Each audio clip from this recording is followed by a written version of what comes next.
What's up, y'all? It's your girl Mo of All Things Mo L. Welcome back to my channel. For today's video, I'm going to be doing something a little bit different that I have not done on my channel before. I'm going to be doing a comparison video. As you can tell by the title, I'm going to be comparing 4 of the Wetline Xtreme gels. But before we get into it, please take a moment, go down below and hit that subscribe button. And while you're down there, go ahead and hit that notification bell so that you will not miss when I post new uploads. I'm sure a lot of you guys are no stranger to the Wetline Xtreme gels. That gel is super popular for us natural girls who like to wear our hair curly or wear wash and goes. The gel is very popular because it's just a good gel. Like, it's one of those gels that you can grab when you want to do your hair and not worry about touching it for the rest of the week. It has a great hold and it is very inexpensive. I usually pick mine up from Target or Walmart for $2.99 and you get a lot of product for $2.99. I've also seen it in my local beauty supply store for $3.99 and I've gotten it there before too. I'm not sure exactly how many Wetline gels there are total. Like I said, I have 4 of them and I've seen a 5th one. I've never seen it in the stores. The only place that I saw it was on Happy Curl Happy Girls, the YouTube page. She did a review of this gel. It was the brown protein one, but that's the only place that I've seen it. I've never seen it anywhere else. So I don't have that gel, but I am going to be using the other 4 gels that I know of. The green Wetline, the blue one, the OG clear, and then there has been a new clear one that has popped up that I've seen on YouTube, and then I saw it in my local beauty supply store. It's also a clear gel, but as you can see, the top is different. It doesn't say Wetline Xtreme, it just says Xtreme. And I did take a look at the ingredients, and the ingredients are a little bit different. With all of these gels, they pretty much have the same core ingredients. There's maybe differences as far as the colors that's used. I noticed that with both of the clear gel, there were a few differences in the ingredients. I'm not gonna sit here and try to name all of them right now because half of them I cannot pronounce. If you guys are interested in the ingredients, I will put them in the description box below. I have already cleansed, conditioned, deep conditioned, sectioned off my hair. I've applied my leave-in conditioner, and I also went ahead and applied a pudding or a butter, whatever you want to call it, just because I want my hair to be super moisturized before going in with gels, because gels can be drying. This is one of the least drying ones that I've used, but it can still be drying over time. So I decided to go in with the Shea Moisture Red Palm Oil and Cocoa Butter Curl Stretch Pudding. I really like using this under my wetline when I do my wash and goes with a wetline. I wouldn't say that it stretches my curls though. No, it does not do that, but it is very moisturizing and it is a great base for doing your wash and goes when you're using that Wetline gel. My hair is sectioned off into 4 sections and I'm just going to do 1 product per section. As usual, I got my warm water here in my spray bottle. I have my Felicia leather wig because I have to detangle my hair when I'm doing wash and goes. Like, that's just a non-negotiable. All right, so we're gonna start with this section over here. This is what my hair is looking like. I'm just gonna do like I normally do for my wash and goes. I go section by section and I will be shingling today. All right, so I think for this back section, I'm going to start with the regular Wetline clear. I'm gonna do that in this back quadrant right here. Leatherwood, make sure my hair is nice and detangled. I've used all of these Wetlines, by the way, except for the new clear one that has the dark top. So just an FYI. Taking some gel, start at the roots like I always do, and work it down. One thing I really like about this gel is that it weighs my hair down. Like, look at that. Really weighs my hair down, and I like that.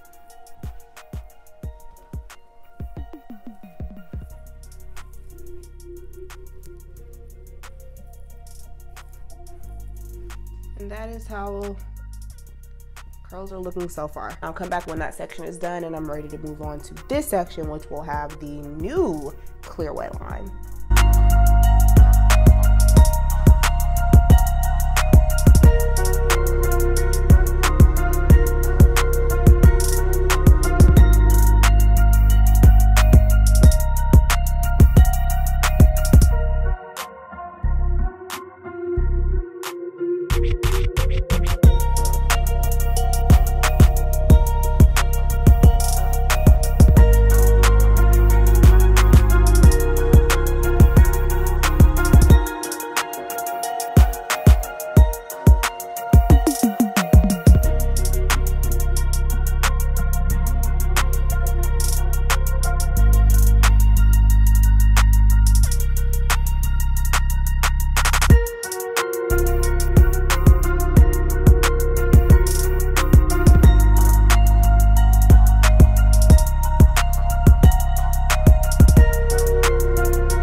Alright guys, so here are my wet results. So again, this was the green. This back here, this section was the original clear wet line. This is the blue. And back here is the new and improved clear wet line. Off the bat, the biggest difference that I've noticed is between the new wet line, the new clear one, and the other three. It has a much lighter consistency and it had more slip actually. Like I found that it was easier to glide through my hair. It was easier for me to actually shingle, separate the curls. I didn't have to work or manipulate it as much as I did with the other gels. It just had really good slip, but it is lighter. Now, I don't really see a difference right now in how the curls look. I mean, this side is a little more shrunken because I did that side first, so that's why we got a little bit more elongation over here. But all four gels did a really good job at defining my curls. Like they're nice and springy and just super defined, and they feel really good. But the true test will be how my hair looks after it dries. What I'm about to do is I'm going to go ahead and sit under the dryer, and then I will be back when it is time to stretch my hair, and then I'll give you guys my final thoughts.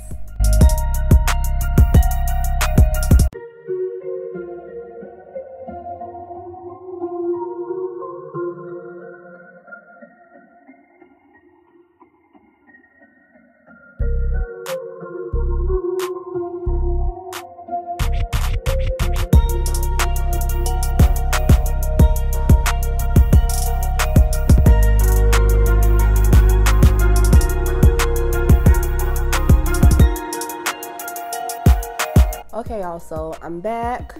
These are my final results after my hair is pretty much 100% dry, and I did stretch it just a little bit. I didn't want to stretch it too much because I want this to last all week, so it'll get bigger and more stretched as the week goes on. Looking at my hair, I really can't tell a difference in any of these gels. My hair feels good in all four sections. It looks the same in all four sections.